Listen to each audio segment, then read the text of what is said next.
So welcome everyone. Please note that this event is being recorded and will be available on social media.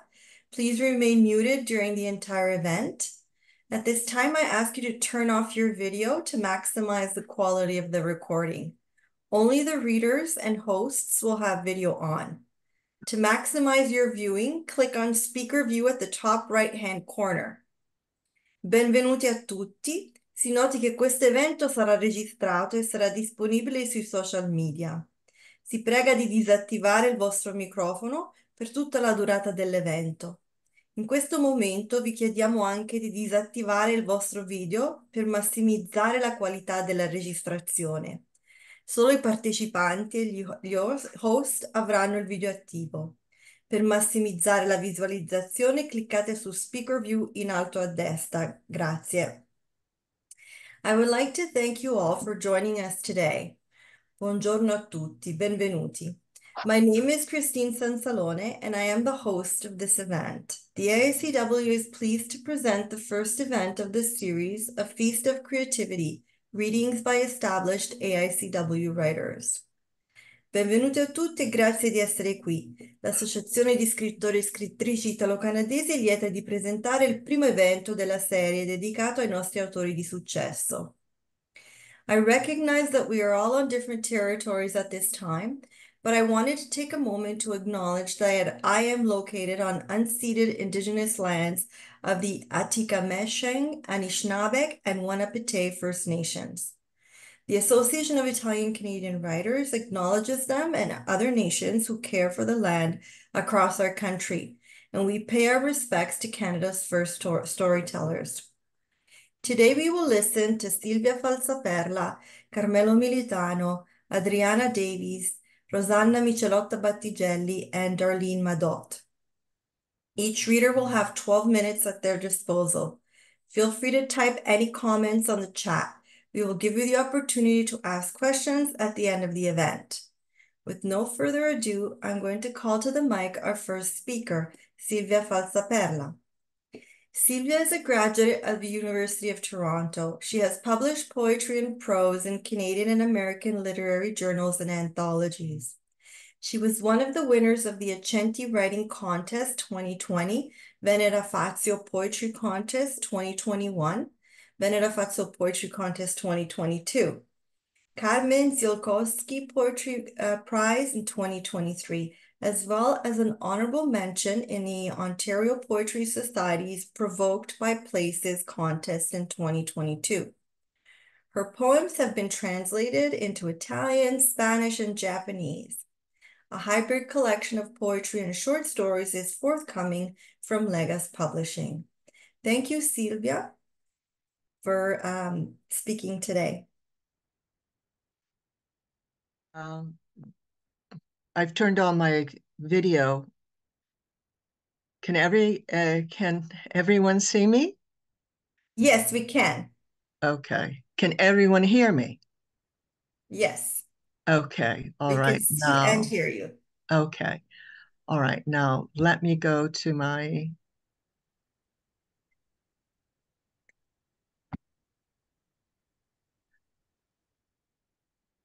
Can everyone see me and hear me?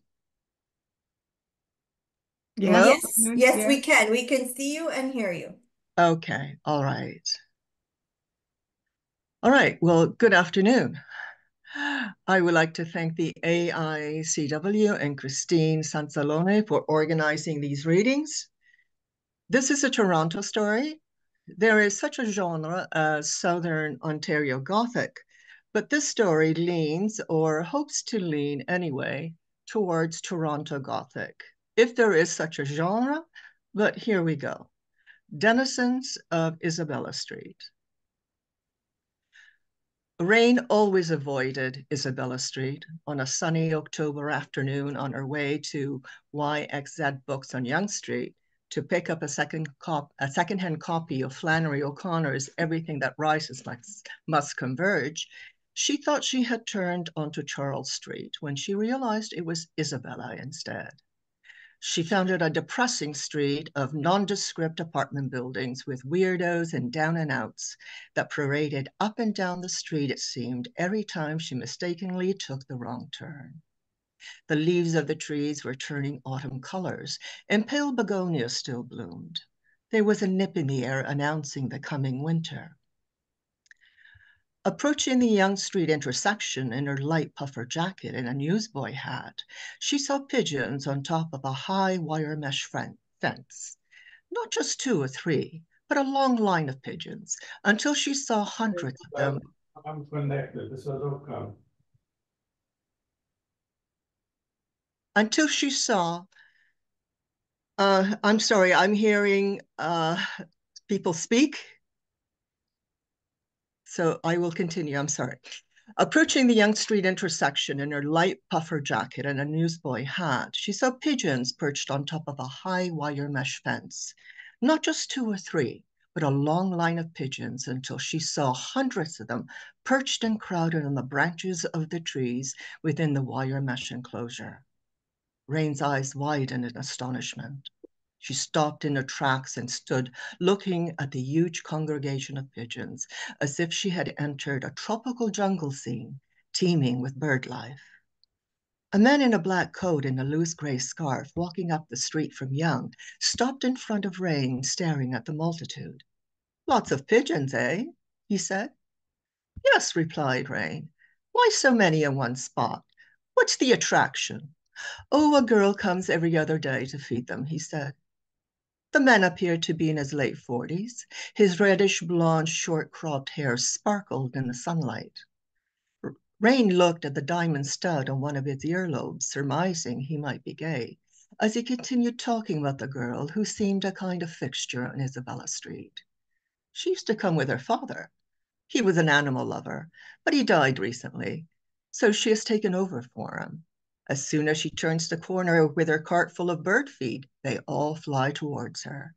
And he added, as if Rain, an obvious outsider to Isabella Street, should know, "She's autistic." "Really?" "Her father used to feed the pigeons. It's what he taught her." The man spoke of the girl in an empathetic tone of voice, as Rain's eyes now and then darted to the jungle of pigeons in the very heart of old Toronto, Young and Isabella. Just around the corner going north were grungy stores and eateries and strip clubs. "Well, I gotta get going," said the man. "Quite a story," said Rain. She bade the man goodbye and proceeded down Young Street to XYZ Books to pick up a book the store clerk had set aside for her, walking past Korean shops selling Korean plush toys and trinkets. The thought of the girl feeding the pigeons out of love for animals sat well with her. The following week, Rain had to go back to XYZ Books because the book set aside for her had been misplaced. Luckily, they found another copy that had been misshelved and called her to come and pick it up. Lately, she had been reading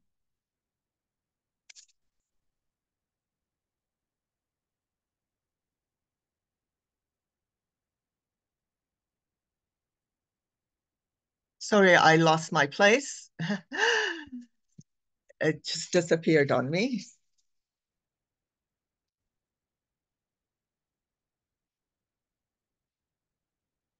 Yeah. Okay. Lately, she had been reading Southern Gothic novels because she had joined a neighborhood book club presided by a retired high school English teacher. She had already read To Kill a Mockingbird and The Heart is a Lonely Hunter, so everything that rises must converge was next on the list. It was a cool, windy day and the sky was gray. Rain walked south on Jarvis Street and turned the corner on Isabella. Despite the street always giving her the creeps, she thought perhaps she would see the pigeons again, perched on the fence and crowding the trees. Perhaps she would see the girl who fed them this time.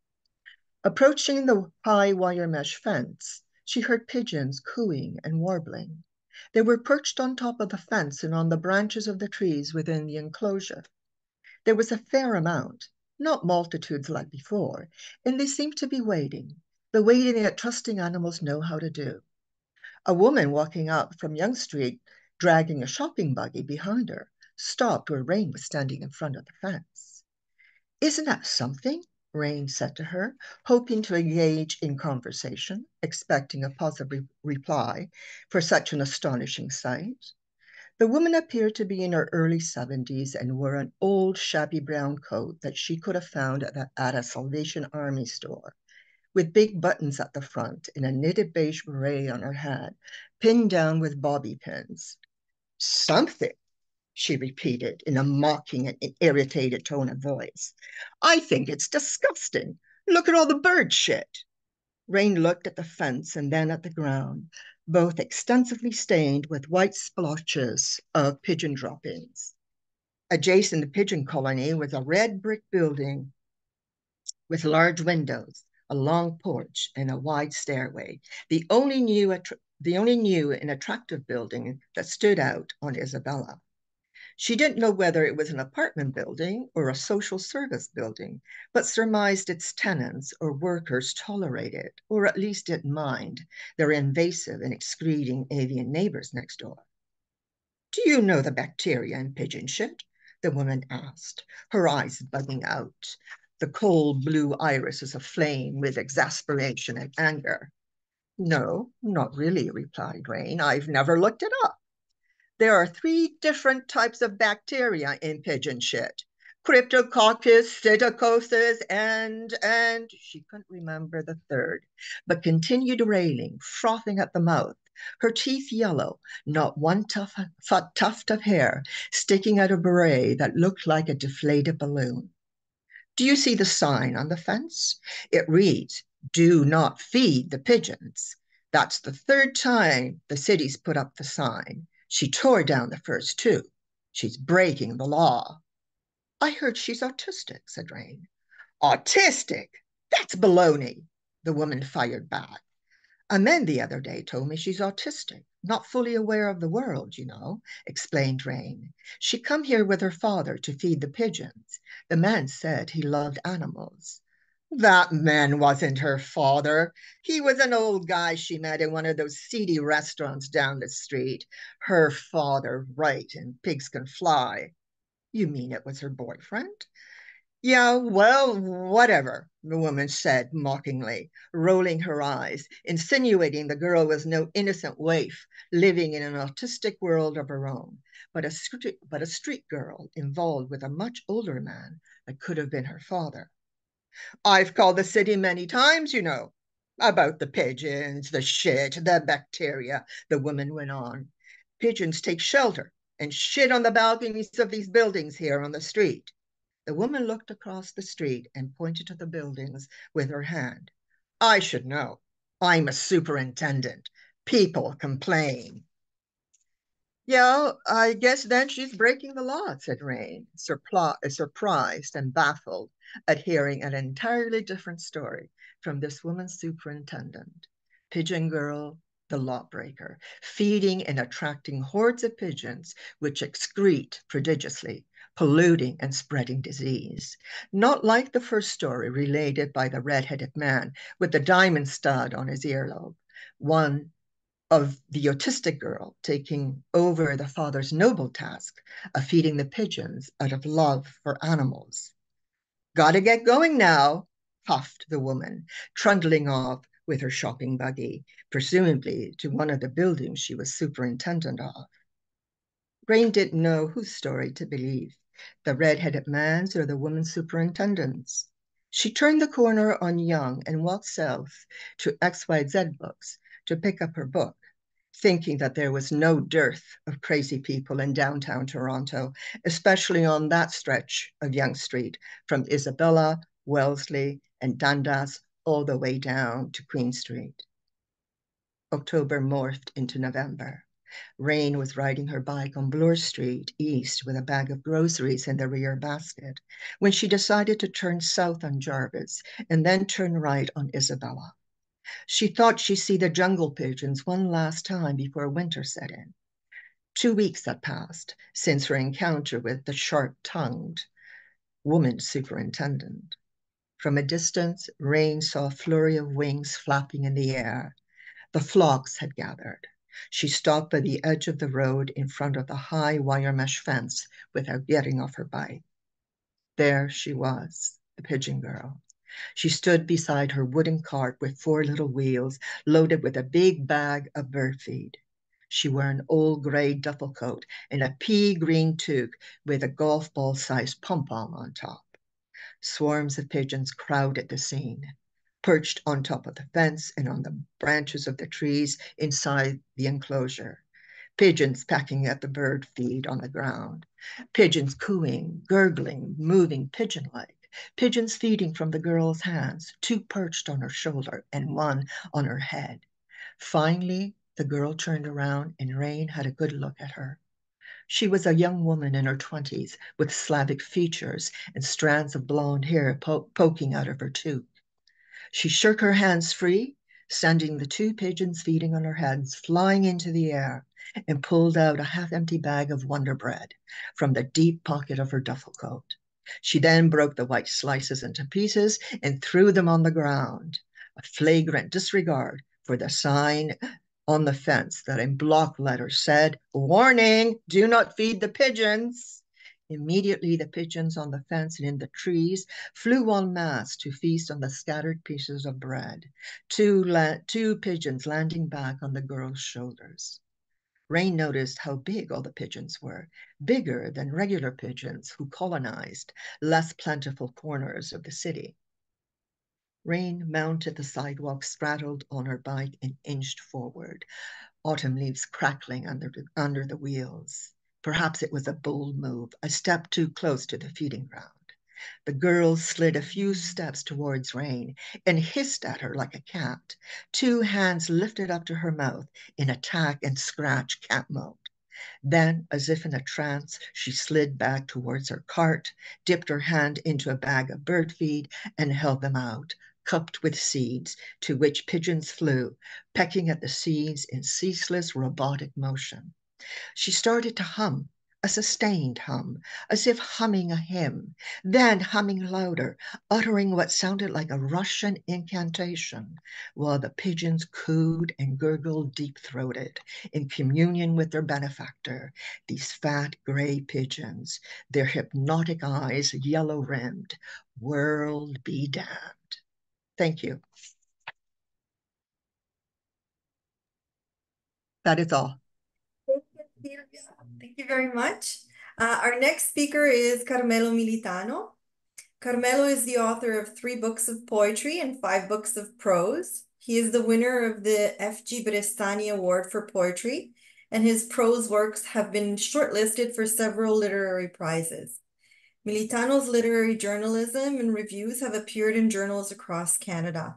His most current published works are The Patina of Melancholy, an erotic noir novel set in Canada and Europe, and a poetry collection, Archaeological Eros. Militano lives and works in Winnipeg.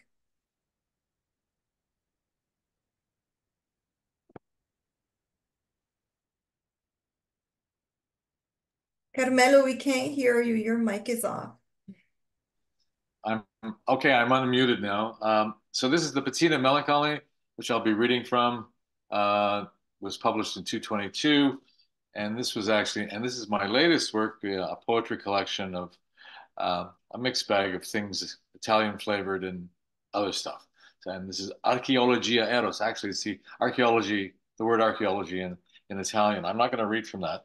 So I'm going to read from Patina, and it's at its heart, it's a book about 2 unnamed characters, male and female, and how, as we all know, relationships change us in some fashion, and there's an ebb and flow to relationships, and then what in this book, what makes the situation a little more complex is it's also they're trying to define not only their relationship to each other, but their relationship to art and how memory and experience shapes that. That's kind of some of the things I put into this book. So I'm going to jump into the middle of it, where they've come together. Sometimes they're apart, and here they've come together, and they are in Portugal. So here we go. Every day they visited a different shaped beach, curved, half moon, or wide and long. Praia di Camilo, Praia Donana, Praia di Mahia, each with the same tawny colored craggy rock cliffs and outcrops battered for centuries by sea and wind in the background. The Atlantic warm, green and blue, and on the white sand on the beach, hot on your feet by midday before you plunge in and emerge refreshed. The light clear, white, the air warm, sky spotless and blue. Lunch was at a small beachside cafe, serving sardines on the wooden terrace, looking out towards the beach, and the harried but polite waiter, cigarette pack in his white shirt, practically begging him to relish a quick puff. Or they ate tuna cooked in a tomato and onion sauce, served with thick white slices of bread and a beige crust, a salad of red tomatoes, purple onions, pale green and white lettuce, and watched the distant sailboats skim over the whitecaps. At the end of each day, their bodies were soaked in the heat of the day. It leaked out of their skin as they clung to each other in a slow, sun-drenched, sensual dance, cheek to cheek, belly to belly, skin to skin, kisses soft and lazy, her arm around his neck, holding him close, and he went into her as far as possible. They held each other, not moving, absorbed in each other's presence. At night, they wandered through the streets of downtown Lagos, past restaurants and cafes, gift shops, beach shops, filled to capacity with red and yellow pails and matching small shovels and all sorts of inflatable toys and balls, beach towels and postcards. People were out everywhere, sitting or walking and enjoying the warm night air, filled with the occasional soft scent of the sea, snatches of espresso, cooked fish, olive oil, and the unspoken thrill of being out and about with your fellow citizens. You could hear the rise and fall of many different languages: German, French, English, Portuguese, the sound of motorcycles launched in a burst, see the quick exchange of smiles in the middle of conversation between a waiter and customer, father and daughter.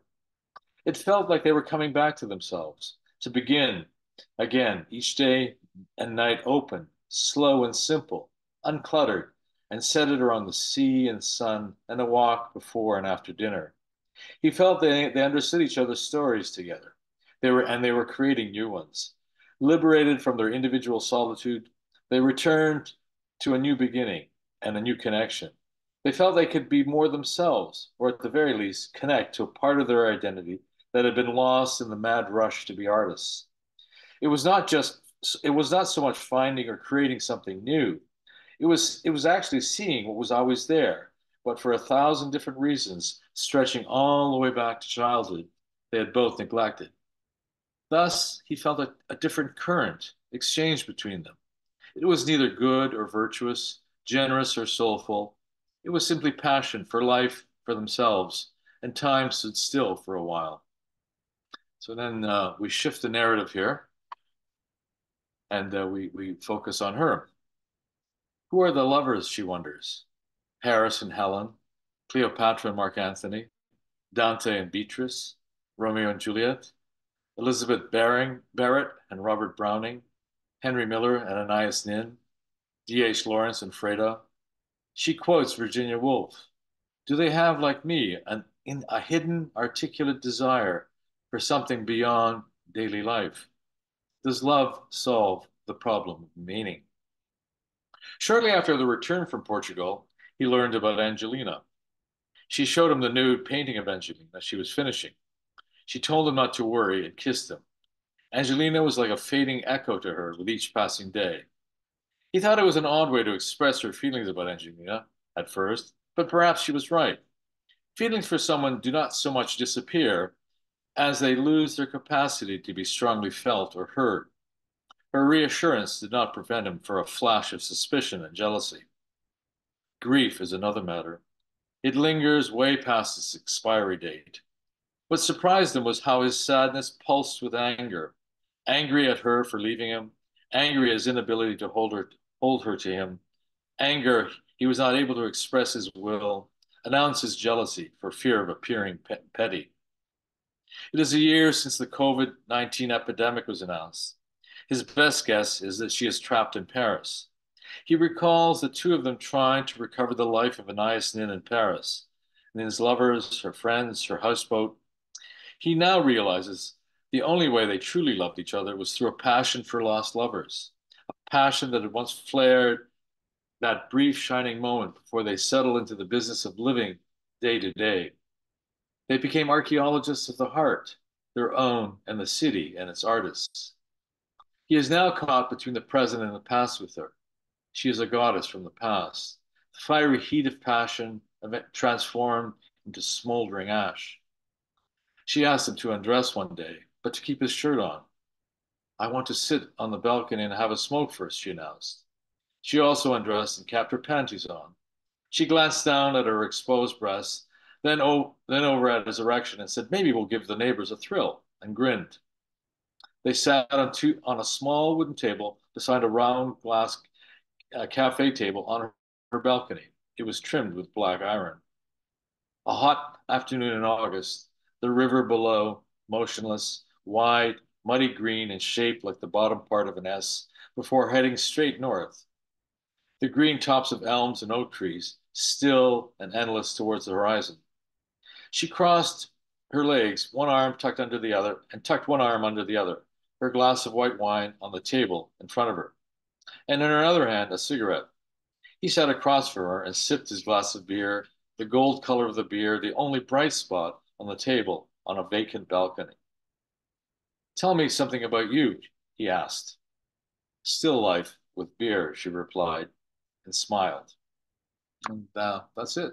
I hope you like it. Thank you. Am I, you want me to read Thank some you. more or You have another 3.5 minutes if you, or oh, four, oh, sorry, 4 minutes if you oh, wish. okay. I can continue on. So now we shift scenes again, just so that I'm certain that some people listening might find it confusing, but the book kind of works with what if you've watched a Godard film, Jean-Luc Godard, the French director, there's a lot of jump shots. It moves. I don't create smooth transitions. I just move, and the narrative should carry you, and you should eventually catch on what's going on. But I'll continue reading for what. So she smiled at him, and then now he's trying to bring her back in his mind. He remembers he walked into a cafe, and there she was in line waiting to place her order. He took in her appearance in one glance. She wore a knee-length plain beige dress open at the shoulders, tall cleaved circles of black, red, and blue, her black hair tied back. She turned just at that moment he had opened the door, and their eyes met, and she smiled to greet him. Her smile was generous, eyes mischievous, her whole face expressing a suppressed glee. He could not believe his good fortune at her agreeing to have coffee with him. The interior of the cafe was air conditioned, and it took the spell off the late afternoon heat, noise, and the numbing throb of people and cars on the street. They sat at a table near the window.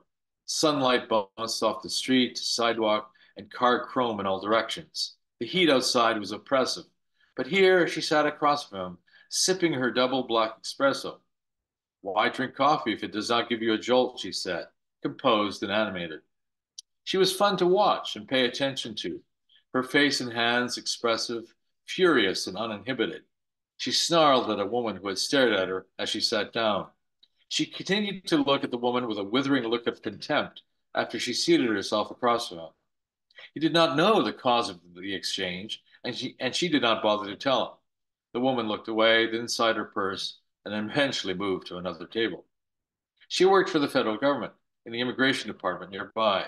She did not mind the pay or the work. It supported her art, but her fellow employees, aggravating. Her tone for most of the conversation was a combination of breezy and contemptuous. She dismissed the fellow artist with a brush of the hand and smile, or she snarled under her breath about the gallery owner showing her latest work and the horrible publicity photo he had released of her. He was surprised by her vanity. She was obviously pretty. It was hard to imagine any photo of her turning out badly. At the time, it was also hard to predict she would agree to sit and wait for him naked in a navy blue overcoat in a suburban park. In retrospect, her easily ignited, furious nature should have been a clue. The other surprise was that she turned up for his reading at the art bar on College Street. She did not like the other poets much. She found them old and eccentric. She said nothing about his reading. All of this seems eons ago, and something has happened to him since his last book and her disappearance. He no longer believes in the power of words. He feels his own experience is limited and his imagination flat, dull, and unprofitable. His books do not sell well, and his publisher does little or no distribution. He has written thousands and thousands of words for little or no money, recognition he can count at best on two hands. He sees his writing and losing her as intersecting and leaving him with a loss of faith about what he has devoted himself for the last 20 years. Literature is a disappointment. He is no longer moved. Worse, he cannot escape the feeling his own writing is a hoax.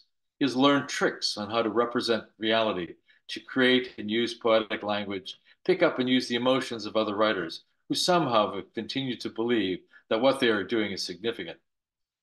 His tricks all feel like manipulation. Literature is able to provide vistas, point towards different horizons, but it all seems pointless if your life remains the same.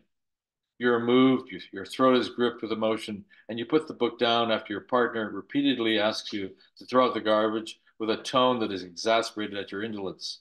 Her repeated misperception, another source of irritation. He looks at a quote in one of his notebooks.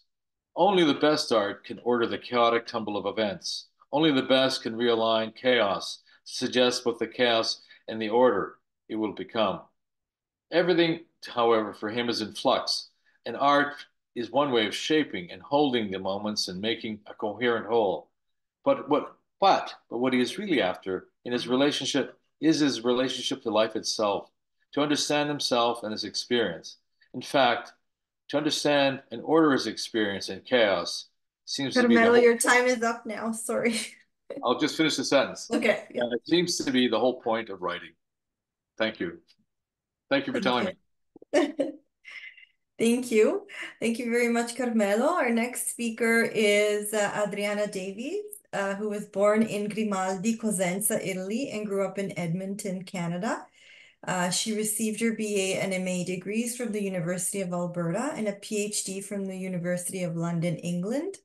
Her thesis topic was The Art of Art's Sake and Decadent Movements in 19th Century English and French Literature. For more than 40 years, she has worked as a researcher, writer, editor, lecturer, executive director, and curator in England and Canada. Professional accomplishments include science and technology editor of the Canadian Encyclopedia, executive director of the Alberta Museums Association, and executive director of the Heritage Community Foundation, and creator and editor-in-chief of the Alberta Online Encyclopedia.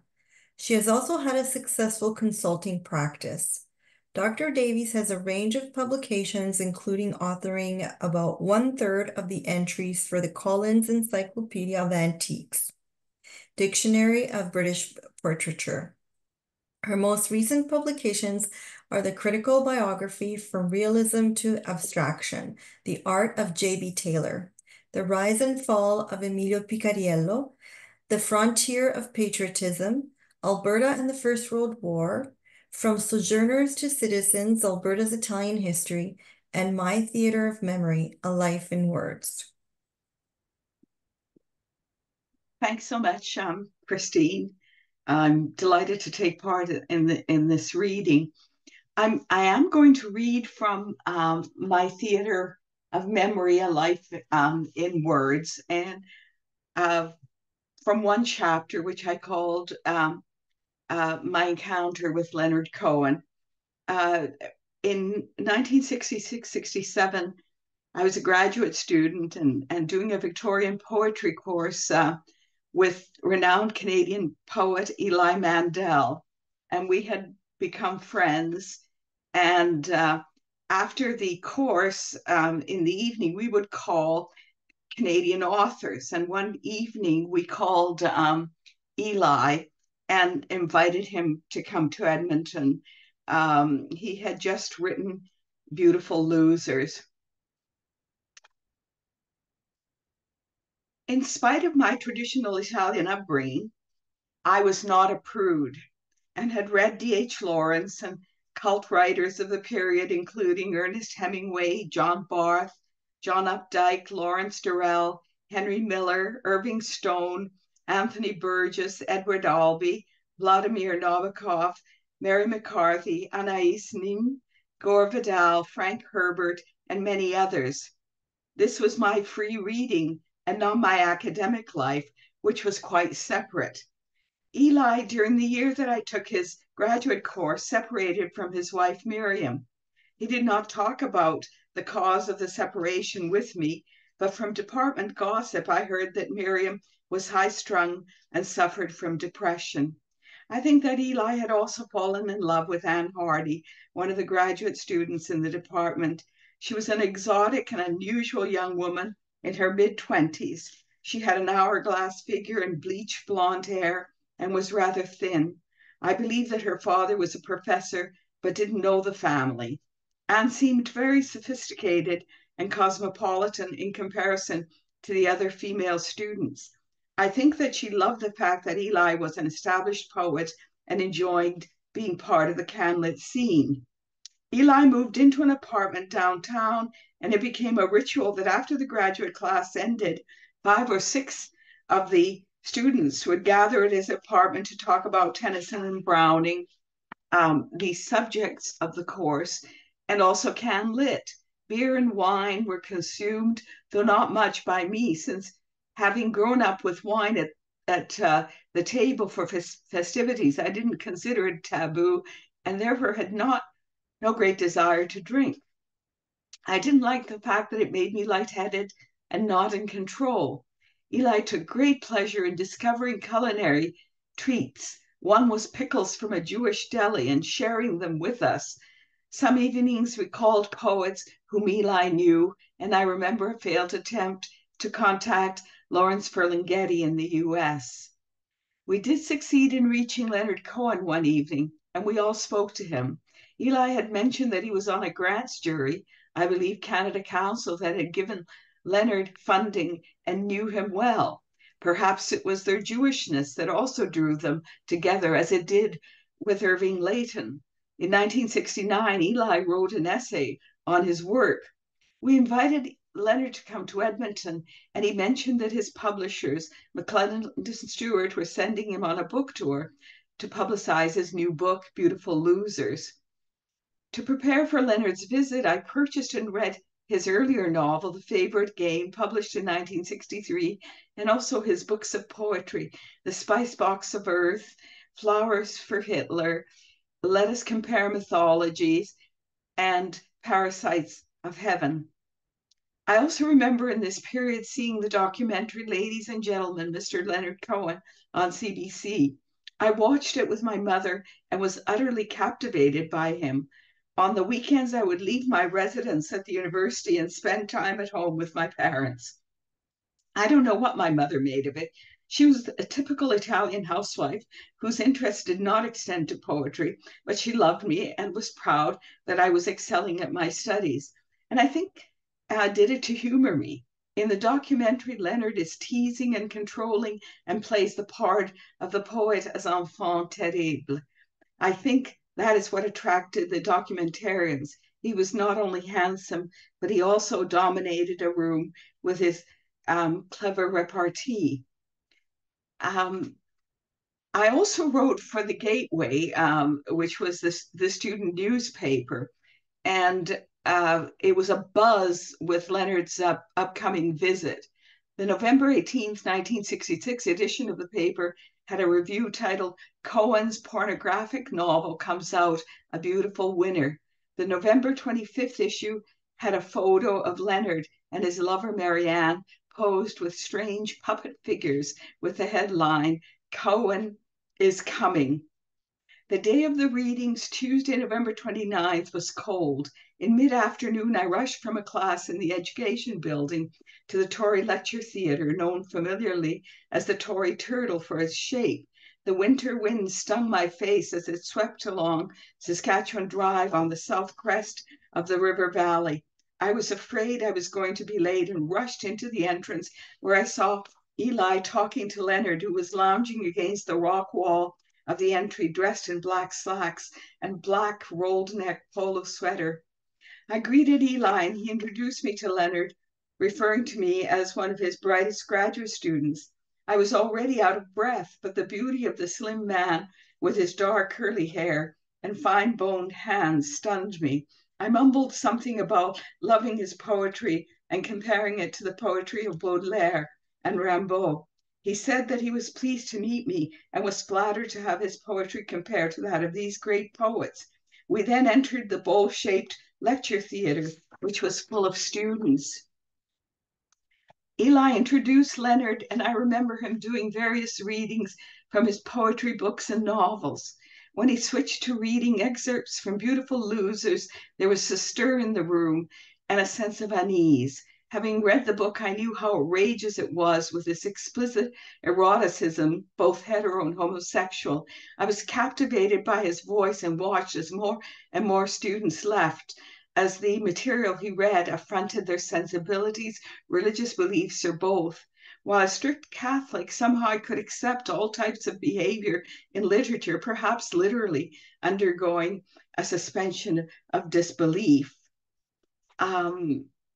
We then, in the evening, went to the Yardbird Suite, and I heard him read, and he played for the first time, accompanying himself with his guitar. In person, Leonard was unlike the ironic and satirical figure in the NFB documentary. He was quiet and thoughtful and interested in my life and beliefs. He encouraged confidences. I told him about my immigrant family and that I had attended St. Joseph's High School in Edmonton, where most of the teachers on the girls' side were faithful companions of Jesus. Sisters of Charity had also been teachers in the Edmonton Catholic schools. Many of my friends had joined religious orders. I had not, feeling that my life was somehow bigger than that. I told him that I loved university and wanted to continue my studies in Europe. I also mentioned that I felt like a fish out of water since most of my Italian girlfriends were married or finishing university and becoming school teachers. He encouraged me to do whatever I felt that I needed to do with my life and not to let others or fear restrict me. I confessed to him that I had had the strange sensation that he had been singing to me at the Yardbird, and he said that he had, and that I had beautiful eyes. At some point, he noticed my cross and excused himself for a moment to go to the bedroom. He returned with a tiny locket with a glass back and tin cover with an image of St. Joseph holding the baby Jesus impressed on it. He lifted the lid and showed me the tiny rosary inside, made of red and white ceramic beads. He told me that he got it at St. Joseph's Oratory in Montreal and that he kept it with him always. I expressed surprise that he would be interested in Catholic religious imagery, but he told me that he studied Catholicism and was drawn to the religion. He believed in the existence of sin and the need for forgiveness and redemption.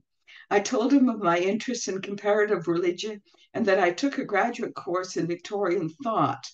The principal course text was Sir James Frazer's The Golden Bough, a study in magic and religion, but we also read Joseph Campbell, The Hero with 1,000 Faces. I mentioned the crucified God, a part of many Middle Eastern religions. It was clear that we had similar interests and points of view with respect to not only literature, but also religion. I think that Leonard also mentioned an interest in the cloistered life, and I suppose that was a part of what appealed to him about Buddhism. I believe that we talked for at least an hour, and during our conversation, the room filled with people. I don't remember who ended the conversation, but was aware that a new group of people had arrived, including a couple of undergraduates in the English department, Barbara and Lorraine. I felt that the magic time between Leonard and me was over and said he should probably talk to some of his other guests. I handed him back the locket and he said no. I was to keep it. I clutched it in my hand like a precious relic and decided to leave.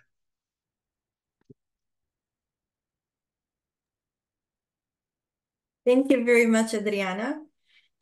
Our next speaker is my fellow librarian, Rosanna Micelotta Battigelli. An alumna of the Humber School of Writers, Rosanna Micelotta Battigelli has been published in 20 anthologies and journals.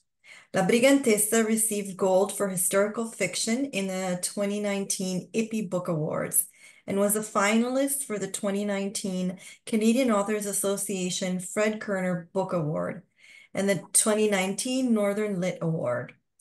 Pigeon Soup and Other Stories was a finalist in the fiction short story category of the 2021 American Book Fest Best Book Award and the 2022 International Book Awards. Rosanna also has 5 novels published with Harlequin and 2 children's books published with Pajama Press, sorry. Welcome, Rosanna. Thank you, Christine, and the AICW for this opportunity to share my writing. Today, I'm reading from a work in progress, the sequel of my novel La Brigantessa, set in post-unification Italy. This is an excerpt from one of the early chapters. Chiara looks out the window from where she can see the cobbled path leading to the piazza and the wide steps ascending to the intricately carved wooden portal of the Church of the Madonna of the Poppies. Her uncle, the priest, Don Damiano, should be returning shortly from saying morning mass. Her lips twist at the thought of the faithful in the parish, not her parish, but like the one in the nearby town of Caulonia, and how they attend every service, rain or shine, their faith in God and the Madonna unwavering, unlike hers. She is thinking of the women, of course. Most of the men prefer to wait for their wives outside on the piazza's stone benches, relaying bits of news or gossip to each other, voicing their dissatisfaction and anger over the deplorable state of affairs in the region, made worse, in their general opinion, by Italy's recent unification, and occasionally making the sign of the cross when they hear Don Damiano's voice projecting beyond the huge church doors, kept open deliberately for 2 reasons: to circulate the centuries-old air hovering within the ancient frescoed walls of the church, and to carry at least a portion of God's words to the less fervent group congregating outside. Occasionally, some are seen with a grandchild on their lap, or son or daughter, too unruly to maintain a respectful silence with their mother during a particularly long-winded sermon of Don Damiano's or a visiting priest. Much to her uncle's frustration, the men can't seem to restrain their boys, who before long are chasing pigeons strutting about in the piazza or chasing each other, which often results in a fall, scraped knee, and howls of pain, causing mothers inside to clench their teeth and Don Damiano to shake his head, his eyes rolling upwards in silent prayer for continued patience. When Chiara sees the first of the black-veiled women leaving the church, their long black skirts swishing against the stone steps as they descend into the piazza to collect their children and menfolk, she turns to the soup simmering in the round black pot suspended above the live coals in the hearth. She cracks several eggs she gathered at dawn and whisks them into the pot along with a generous portion of pecorino.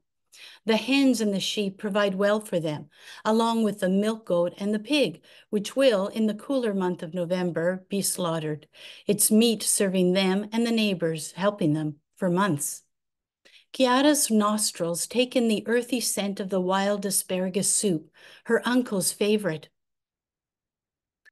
She takes pleasure in indulging him, especially since he has been so kind in taking her into his home at a time when she could not bear to remain in her own village, a time that still haunts her. She tucks in a tendril that has escaped from the cotton kerchief tied at her nape and sets 2 bowls on the rough-hewn oak table. She cuts into the coarse bread she baked earlier in the stone oven and breaks apart several pieces to place in the bottom of the bowls. Chiara takes one bowl and ladles a generous portion of the soup into it. She catches a whiff of the onions and garlic she roasted in olive oil initially before adding the asparagus and pigeon broth. Somebody must be seeking spiritual or other advice from her uncle, she thinks. Her mouth twists cynically. She loves her uncle, and maybe once she loved God too. But she has no room now in her heart for invisible deities who exist only for those whose lives have not been shattered. The door creaks open and Don Damiano enters, sighing. His rotund face brightens at the sight of the steaming bowls. Chiara notes the sheen of perspiration on his forehead, either from a strenuously emphasized sermon or the cold that he seemed to be starting earlier. His cheeks are flushed, and his bushy eyebrows, initially knitted together, have relaxed. Ah, Chiara mia, he smiles, you are a blessing indeed. This will surely help with your cold, Zio. He nods. I will join you momentarily. She hears him blowing his nose and washing his hands in the small bathroom next to his bedroom in the back section of the rectory. When he returns, he bows his head as he makes the sign of the cross, says grace aloud, crosses himself again, then tucks a napkin over the collar of his cassock and begins to eat. She joins him with a much smaller portion of soup. Her appetite has never been restored to the way it was before.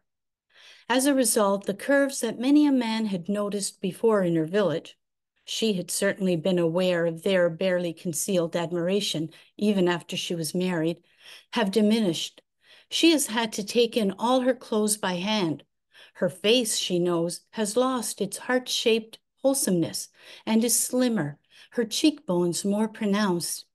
There is still a flush to them, though. She can feel it, precipitated especially when she is agitated or afraid. Mangia, figlia, her uncle encourages, his full spoon suspended in air. You need to regain your strength.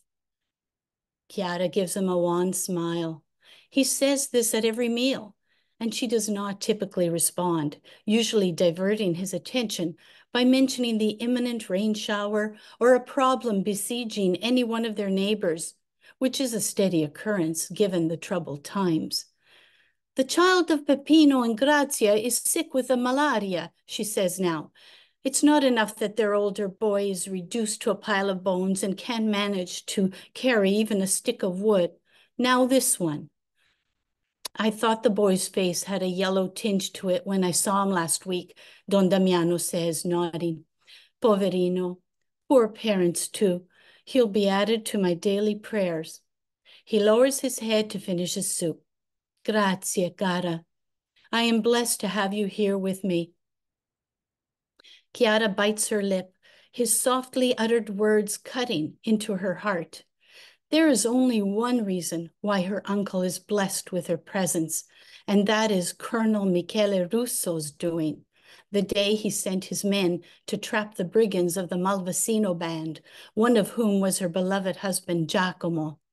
The colonel's troops attempted to smoke them out of a rocky section of the heavily wooded Aspromonte range, its craggy limestone cliffs and caves an impediment to most. All members managed to disperse except one, her husband's cousin, who was riddled with bullets as he attempted to crawl his way out of some scraggly underbrush. The shots were heard in the nearby villages, and Chiara spent the evening trying to control her worry and panic by reciting the rosary over and over again. In the dead of night, as she stared out into the darkness, the beads still wound around her fingers, Giacomo emerged from the dark path leading to their small home. And as she burst outside to run and embrace him, the stamp of hooves behind him made her pause, a chill in her heart. The man she recognized as Colonel Russo and two of his officers encircled Giacomo, and Russo ordered him to drop his rifle. Chiara watched with growing dread. As Giacomo did so, his jaw clenched. Her limbs felt frozen, yet a trembling began to spiral through her. Russo nodded to his men, one of whom grabbed Giacomo's arms and secured his hands behind his back, while the other one pointed a pistol directly at his chest. Chiara rushed forward, and Giacomo yelled, "Chiara, no!" The officer, holding the pistol, thrust out his arm and flung Chiara to the ground. She fell hard and was momentarily stunned, her breath knocked out of her. Giacomo let out a cry of rage and rushed towards her, but the same officer aimed his pistol at him, and in a dizzying moment, Giacomo crumpled at Chiara's side. She screamed, holding his head in her hands. Her entire body trembling, she looked up, only to see the dust rising around the horses as the three officers sped away. "O diavolo vi piglia e mu vi brucia vivi," she screamed, the curse at their backs. "May the devil take you and burn you alive." Looking down at Giacomo, she collapsed into tears of rage and sorrow as she rocked him against her heart. Thank you. Thank you, Rosanna. Last but not least, I would like to introduce you to Darlene Madott. Darlene has authored 9 books, including Winners and Losers, published by Guernica in 2023, and Dying Times, published by Exile Editions in 2021. She has twice won the Bressani Literary Award and been shortlisted for the Gloria Vanderbilt-sponsored Carter V. Cooper Award 3 times. Most recently, her short fiction was shortlisted for the inaugural Nona Heslip Best Canadian Short Stories Award, and Winners and Losers was named one of 10 Best Canadian Short Story Collections by the Miramichi Reader. She has been a finalist in Accenti Magazine's short fiction competitions numerous times. Welcome, Darlene. Thank you, Christine, and thank you, AICW, for this opportunity, and especially to all my fellow readers. What a privilege it's been to hear your works and progress and excerpts of your published works. I'm going to read an excerpt from Taking Inventory, which is about a respectful burglary, a loving dog, a lost love, and how these three come together in a trinity of thanks for what is found. Taking Inventory hopefully will be part of Closing Ceremonies, my 10th book. It was a summer of lost and founds, unpredicted in the way these happened, but predictable as death and taxes. I might have known when I struggled to secure the bolt to the French doors and saw the look in the window cleaner's eyes, as if sizing up vulnerability, that the French doors would be the way the burglars would come. I could have predicted that sweet Soraya, my son's aged golden retriever, who entered my broken home with me after my Manitoulin Island holiday and lived with me for the balance of that summer, would not live into the fall. I could have known that these losses would resurrect another, the way all roads led back to him whose leaving without explanation had so uncentered me. Maybe I wouldn't have felt so betrayed had I not given the window cleaners lunch. And maybe there would have been vandalism had I not given them lunch. I didn't like myself for suspecting them. I didn't like answering the policeman's profiling questions about the color of their skin. Sometimes I don't like myself very much, he had said to me, my man of 2 decades in the weeks before he left, never giving me the why, not a hint about what he was planning. The chubby window cleaner with the sweet smile had wanted 3 teaspoons of sugar in his mug of tea along with one, then another slice of carrot cake. He told me he worked at a bakery in the Jane Finch corridor of Toronto, one of 3 jobs he was holding down that summer. The other youth had been to my house to clean windows the year before. His parents were immigrants from Mexico. He had dreams, that one, to go to law school. I even gave him one of my old business cards with the email address I still use on occasion, offered to help him with the process of entry or to answer his questions. It made me sick to think he could have participated in the burglary. It made me sick to think my circumstantial suspicions might have anything to do with their losses of jobs, if in fact that happened.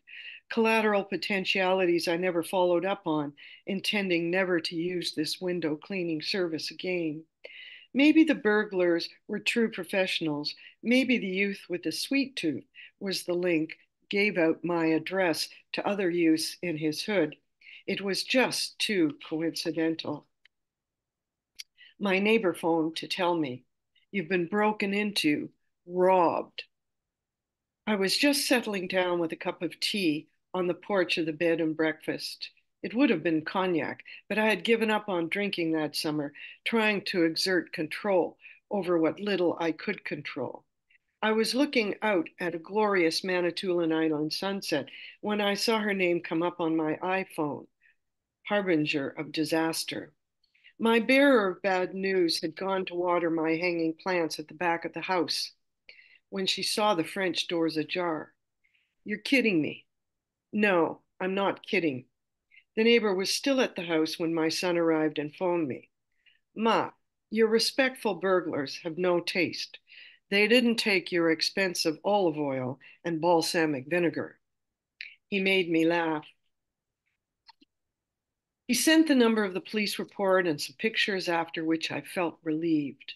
The burglars hadn't vandalized. They'd been respectful. In the pictures, I could see the open drawers of my vanity mirror dresser, as if the burglars had scooped in with both arms, pulled out the contents, some of the silk scarves still neatly folded on the floor. What was my pillow doing on the blue Persian carpet? And then I realized they'd used the pillowcase, swept an arm along the vanity dresser. The way he'd canceled 20 plus years, left some bits and pieces behind, and what was I to make of what was left?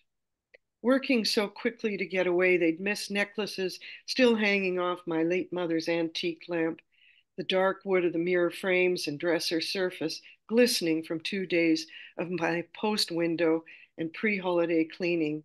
I could almost smell the lemon oil and lavender potpourri. I felt ashamed for my complicity, for pointing out my own frailty, as I had tried to bolt back the French doors, saying I would do it later, for leaving my jewelry strewn on the vanity dresser, an open invitation. What my son's pictures also showed me was what the burglars didn't value: the paintings, the open cupboard doors with shelves of books. I could almost hear them thinking, more books.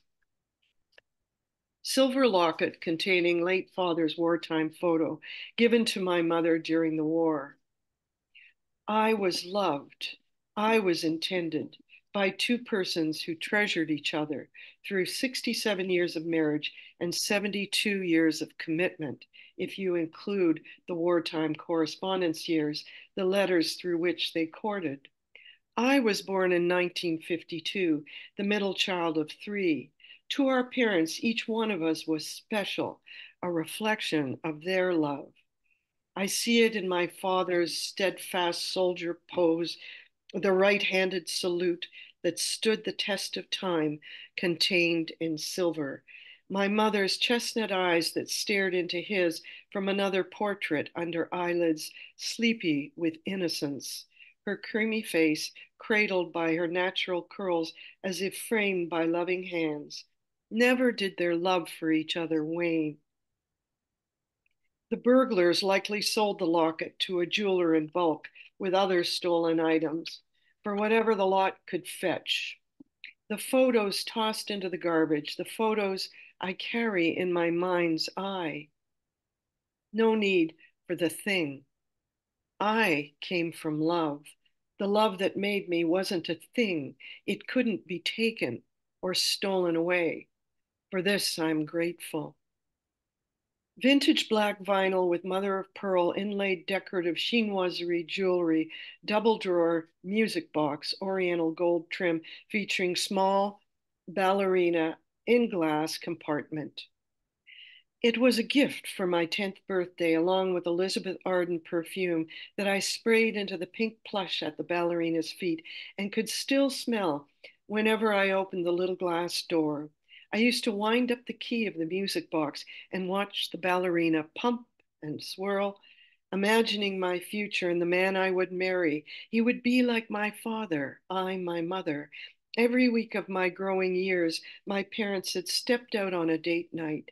My mother would sing all the day long as she did her chores, dancing with the vacuum cleaner as my father worked in the sign shop beneath our apartment. After dinner, our babysitter would arrive, my mother disappear into the bedroom where she had set out her clothing and three possible sets of jewelry. Each week in succession, while she bathed, one of her daughters got to pick the jewelry she would wear that night. My father showered in the sign shop washroom and would come upstairs in a suit and tie because people dressed up in those days for a night on the town. They looked like Mr. and Mrs. World. Off they'd go to restaurants like George's Spaghetti House or the Ports of Call or the Royal York Hotel. The next morning, we were not to disturb them, their door closed, while we played quietly in the recreation room, which the family acquired when my dad built the extension onto his sign shop to enable large trucks to enter through the garage door. In the last months of her life, my mother went through all her jewelry and divided it into three piles, one for each of her daughters, which she placed in separate bags labeled with our names. After the burglary, I reached behind the books of the curio cabinet in my bedroom. In the bag my mother had given to me was a costume jewelry gold linked chain, which I had often borrowed when I stayed with her overnight and made my way back to the office early the next morning. When I looked at myself in the mirror with the chain, I noticed something different, something I'd not seen before. On the chain were three rings, one large and two small. They're wedding rings. But whose was the third ring? Could it have been my grandmother's? It bore no inscription of name or carats. My mother had left me a mystery, along with so many other mysteries. The thing about things. The real things in life are not things.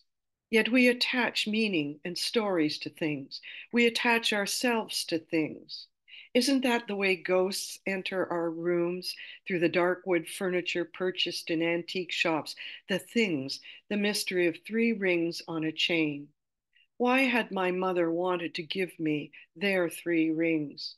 Is it because she knew I would never have a ring of my own? Love, a trinity of love.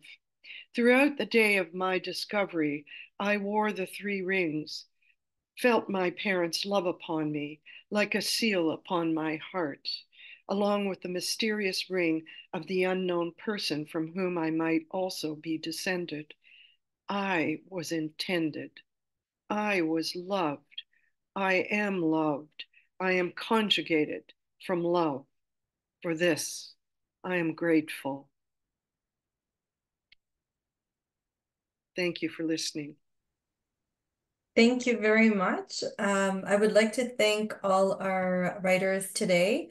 And we have a few minutes, or we have about maybe 10 minutes for questions. So if you have any questions, please raise your hand.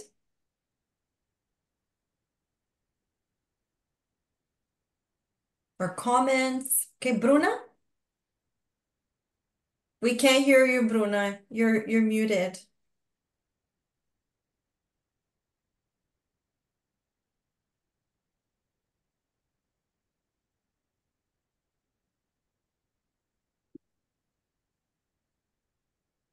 Maybe as Bruna tries, can you type your question in the chat?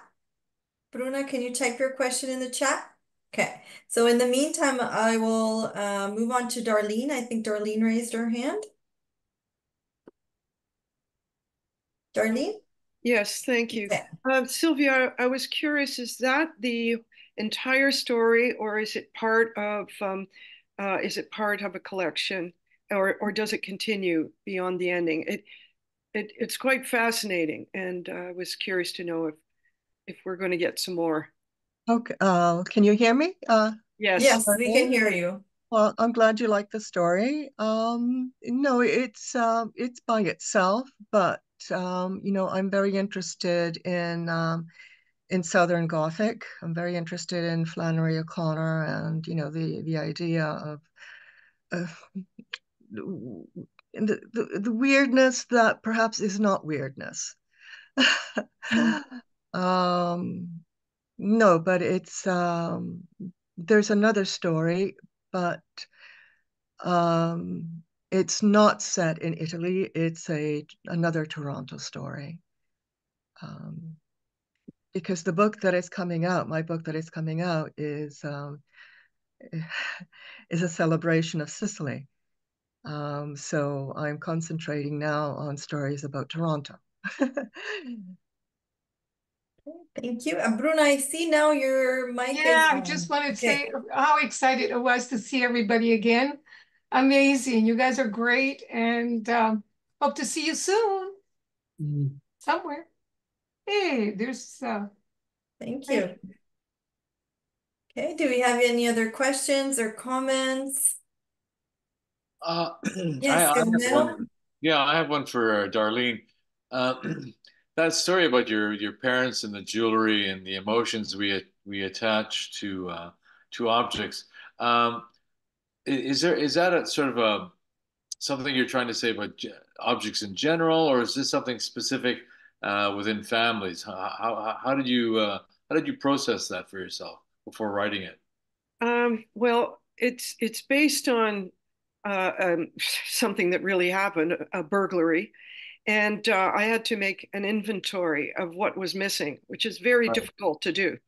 course. And so this was just a short excerpts from that. But the hanger off which I hung my various contemplations, the stories that spun out from the things that were missing, is the inventory. So the inventory is used as a series of headings, and then the stories spin from that. But it's also a function of, I suppose, my age, that we spend the first 3/4 of our lives acquiring and accumulating and filling the container. And then in the last parts of life, we realize how absolutely irrelevant all of that stuff is. Yeah. And then we begin the process of letting go, which is very difficult. It was the summer was quite heartbreaking, but the stories quite long. It's much more longer than the excerpts, of course, I read. And one of the aspects of the story was Soraya, the sweet dog, who died, and letting go, her letting go, and our letting go of her, which I find the most emotional part of the story. Ultimately, it's about mortality, and it even builds in the wildfires out west, the devastation where people lost not only things, they lost their entire houses and memories, and so it's a story about loss, and it's a story about finding, and it's ultimately a story about gratitude, and for the here and now, and ultimately love, the connections that we have with our people, and maybe those connections come to us through the things, but ultimately the things are completely irrelevant.